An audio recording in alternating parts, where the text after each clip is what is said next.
Hey, fools, welcome back to another episode. Today, we are going to take a closer look at AMD, a company most of you should be familiar with. The company just reported earnings, and unfortunately, after the reports, the stock was down. Now, in today's episode, I want to take a closer look at some of the things that management said, and luckily, I'm not alone. I am joined by Neil. Also, later on in this episode, I want to make a bit of a complaint about something I'm not too happy about Lisa Su, and I'm going to see if Neil feels the same way. Welcome, fools, and let's get started with today's episode. Now, before we continue with today's episode, if you want market-beating stock picks from our analysts, make sure to check out the pinned comment and the description. Using that link gets you a promotional offer as our thanks for being a viewer. Thank you, and let's get back to today's episode. Hey, Neil, welcome to the first, but hopefully many episodes that we're going to be doing here on the Motley Fool channel. Like the intro, I mentioned we were going to take a closer look at AMD. First, any just top level thoughts here on AMD? What did you like? What didn't you like? And I mean, the stock is down. Anything about that? Yeah, so for those, let's start with the first couple of things. AMD has been performing, the stock has been performing extremely good this year. It's up tripled. I mean, it has doubled. Let's face it, has doubled year to date. It is now experiencing a drawdown of around 15 to 20% or so, really depending on when you're looking at the stock price. So the growth has been there in the stock price. A lot of it was baked in going into this report. The results were still good. Despite the stock being down, the results were still good. So we're more talking about what could be better. Right? We are seeing a company that is growing. There is even more growth around the corner, some accelerated growth there as well. We'll talk about all of that in a bit. But what you should know is this is a company that has outperformed the market, has outperformed, for example, an NVIDIA in 2026. NVIDIA is up, I think, 12% year to date. AMD is up over 100%. PE ratios, forward PEs, AMD is much higher than NVIDIA. We can discuss that as well later on, but right now this is a nice little intro. Yeah, I mean, you talked about acceleration and revenue numbers. I mean, revenue was up roughly 50%, a little bit over 50% year over year, mainly driven by the data center market. That data center market doubled year over year. I think it was up about 107%. Now, one of the commentaries that really got me excited from management, Neil, was they mentioned that the second half was going to accelerate at a faster, it was going to accelerate compared to the first half of this year.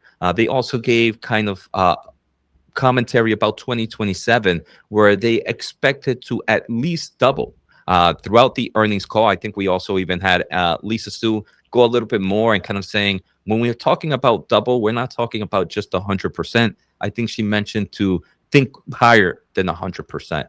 So, Neil, any kind of backstory here for the viewers? What is driving this acceleration, and why is it happening next quarter and in the second half in 2027? And what's different compared to now? Yeah, so they expect for the data center, a segment, right, that's expected to more than double in 2027 as Helios, their MI450 deployment scale and server supply keeps expanding. That's important because server CPUs, they also said that they're expecting above 80% year-over-year growth in the second half of 2026, and then over 70% growth for the full year of 2027, which of course is going to come off a much higher base. Now, of course, the big growth story is because of the Helios product, which is the new rack scale AI platform, which should be competing or be more competitive with what NVIDIA has been doing.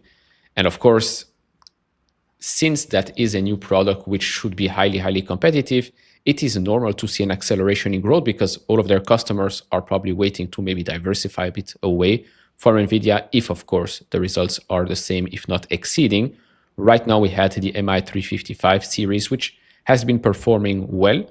But if we go back to the discussion of why isn't AMD growing much faster, well, from a logical point here, why would customers jump into the MI350 series if the MI450 is just around the corner and is so much better dollar per value, basically, which is exactly why the growth, the acceleration in growth is around the corner. And that's also why you have been paying a premium to own AMD, especially more recently, right? This is not something new. We knew the MI450 series was going to start to ramp towards the back half of this year, start shipment in Q3, which is this quarter right now, and then really ramp through 2027. So that's really the growth story that's going to happen from here on out. Yeah, I think the numbers were Q3 really starting in September, so pretty even much in the end of September 3. So we're going to see a nice bump up because of the Helios, but like you continue to mention, Q4 you have the full quarter, and then you ramp up to 2027. Now there are a few bearish points I want to touch, Neil, but first I kind of want to talk about one more thing with the Helios rack. One good thing, and like you mentioned, you're paying a premium, but there's also some kind of like known backlog, maybe not numerically, but customer wise, right? We know Anthropic is doing 2 gigawatts. They have a partnership with Meta, with Microsoft, and with OpenAI, and those are all expected to somehow, not full deployment, but shipments start in this process here. So the market is giving that premium based on that information that we know. So hopefully AMD stays on schedule. But the other good thing that I wanted to mention, Neil, was they talked a little bit about their financial numbers of long-term expectations. I think in November, they had their analyst day. And in their analyst day, they talked about compounded annual growth rate of, I don't know if it was somewhere between 30 to 40% in compounded annual growth rate that they announced in November, and earnings per share of at least $20 within the next 3 to 5 years. Now, Neil, in this earnings call, Lisa Su actually mentioned that they're exceeding that $20.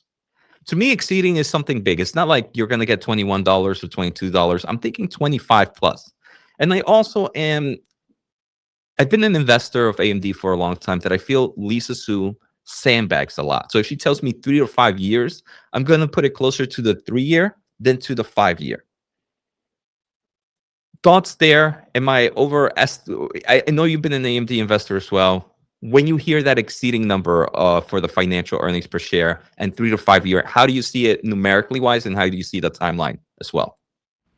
Yeah, so first of all, the 3 to 5 years, which means we are already, almost 1 year in that time frame. So if we are going to say, let's say it's 3 years or 4 years, well, if it's 4 years, it's only 3 years down the line. If it's 3 years, it's only now two years down the line. And revenue-wise, you're right. They set substantially above their prior over 35% target for the revenue, and then for the EPS is significantly exceed the 20% annual EPS target. And let's say it is $25.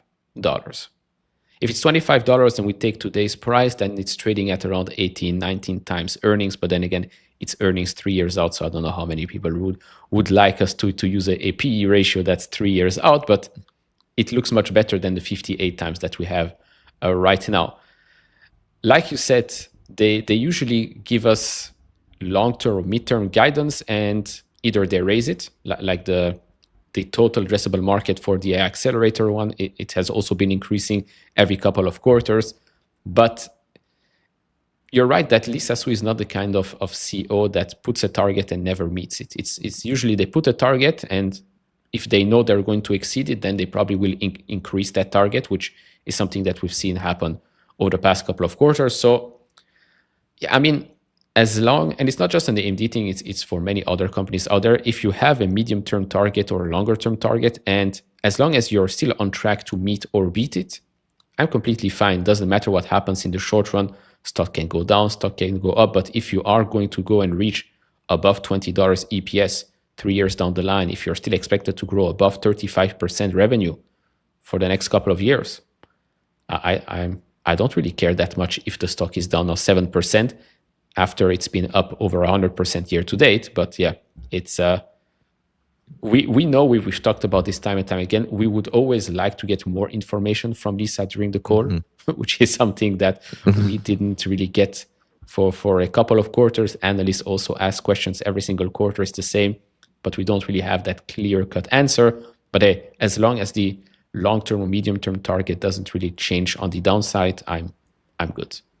Yeah. And so Neil, we definitely talked a lot about kind of the bullish aspects of AMD, but we have to also kind of see some of the risk. or some of the things that maybe we didn't like about management. You touched a little bit of something that honestly we're both not a fan of. Maybe we can deep dive a little bit closer into that. But do you have any? What do you think are some of your biggest risks for AMD right now? Especially as they're coming out with this rack scale solution and this market continues to evolve. I mean, as we're recording this episode, just SpaceX also just reported, and Elon mentioned that he was going exclusive with NVIDIA. Do you think it's a fear now that other companies start to say that as well? And is this an added risk? Or are there other risks that you're more worried about for this player instead? Yeah, so risk-wise, I think, again, it's not just an AMD thing, it's the memory cost inflation there that's happening, although AMD did say that they had some good agreements. So, okay, we'll see what happens with that. I do think that memory prices are bound to come down over the next 12 months as everybody tries to figure out how to diversify and how to make the use of memory more efficient. Another thing is, remember they had that agreement with Oracle. We don't hear anything about Oracle anymore, which is quite interesting. But then again, I rather hear them speak about Meta and Microsoft, companies that do have some crazy debt. Yeah, not crazy debt, and still a little bit. Well, Microsoft still a lot of free cash flow. Meta, free cash flow wise, is still okay compared to an Oracle. But as for the SpaceX comments, which by the way, there is going to be another episode where we will discuss SpaceX results as well.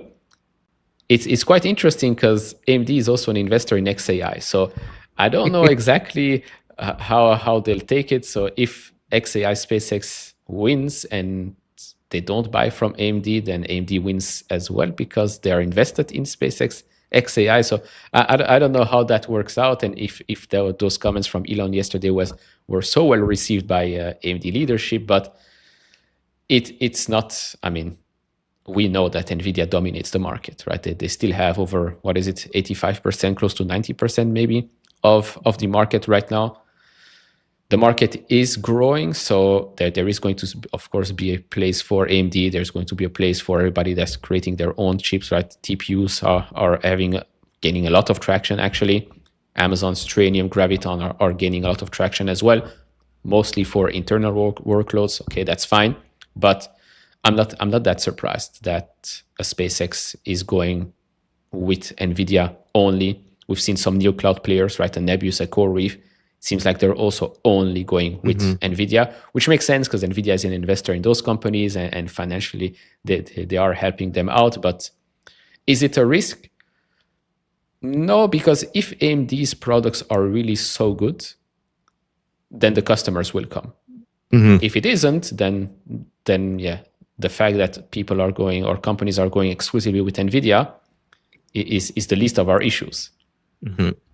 Yeah, and I mean, for me, some of the risks here are, like you mentioned, right? Supply chain, very much an issue. And with that, you can consider like memory and kind of the manufacturing side. The only thing is, again, very similar, like you mentioned, it's not just an AMD problem, right? It's an everybody problem, and everybody needs to make sure they handle this situation correctly. You can't overpromise to some of these supply chains, and then you don't have the orders for it. But you also can't under order, and then you're limiting your gap. So you have to have some form of leeway. It seems management is feeling confident about that, but we will see. The other thing for me is Helios is going to be their first rack scale system. Now, NVIDIA, when they did have some issues. The great thing about AMD is it's always harder for the first person because the second person can learn from it. But I believe it's still going to be somewhat difficult, right? Somewhat difficult. They're going to learn from this. So you might get a lot of random reports, media, just kind of, if they sniff anything about delays or about an issue, which might not be a crazy issue, the market might run with it on the negative side. The final thing that I would say is kind of like a bearish sentiment or a risk sentiment for me, Neo, is it doesn't have that safety net. You were talking about it, the valuation is a lot stretched compared to like an NVIDIA right now. So if an NVIDIA had a bit of a delay, it's like, sure, maybe the market, we're already pricing it at a forward PE ratio of 21 or whatever. even if the stock drops, I don't think it would be a major drop for NVIDIA. I think for AMD, it's a different story with this type of valuation. If there's a whiff of maybe them losing OpenAI or Anthropic not going with the next generation, that risk safety net based on valuation is a little bit further. I am still very much bullish, but I do understand that those could be the negative stuff. Actually, I have one more, and it's Lisa Su. Neil, I have to make a formal complaint here. I wish she was more direct, Neil. I mean, you mentioned it, right? She, even in the every number, even for the financial numbers that we were talking, she would just give us a strong adjective before. Extremely, I forget what it was like, meeting expectations, exceeding expectations. But it was never a true number. Even when we an analyst asked Lisa Su how much revenue per gigawatt was given, was expected, Lisa Su just said double digits, billions of dollars. That's 10 to $99 billion range. I wish you can give us a little bit more clarity with everything. Luckily, we did get at least 2027 guidance or commentary in 2027. That's something I did enjoy, of over 100%. But even then, she said, when we say over 100%, it has to be over 100%. We don't mean 100% of that, but better commentary, I think, just better communication of the direction, I think could be something that can go a long way and can add more confidence to investors. If we look at Q3 guidance, they're expecting around 13 billion, give or take $300 million. We know that they usually beat the estimates by, 4 or 5% or so. That does represent, and they did beat the analyst expectations, which were at $12.5 billion. So it's a $500 million difference there, which does represent 41% year-over-year growth, 13% growth quarter over quarter. Gross margins stay at 56%, which again is okay when you're starting to ramp up a new product. But yeah, I mean, we've been complaining about that double-digit billions of dollars for over a year now, because it's between 10 to 99. But we don't know. But maybe as they do ramp up more, and as this business does become a tens of billions of dollars in revenue, then maybe they could give us a clearer number, right? Because with NVIDIA, I mean, they're already generating tens of billions of dollars each and every quarter. They've been doing so for the last 2 years or so. So they can maybe see a little bit better what's going on there with regards to answering those questions more specifically. Because if we're being honest, if you look at the difference between AMD and NVIDIA revenue-wise, it's as if you're looking at a veteran NBA player and a rookie college player, right? The rookie college player could be the next superstar, but there is still a big difference there. All right, Neil, I think this is a great way to end this episode. And thank you for joining me. Like I mentioned, this is the first recording of us together here on the Motley Fool channel, but it's not the last. In the next day or so, we will be dropping another video on SpaceX. So fools, if you haven't, make sure to hit the thumbs up, make sure to hit the subscribe button, and let us know in the comments below, what are your thoughts on AMD after these earnings? And when Lisa Su mentions exceeding that $20 earnings per share, what do you think she means? Do you think she means 25, 30, or something beyond that? We'd love to hear your response, and take care. Have a good day, and see you all next time.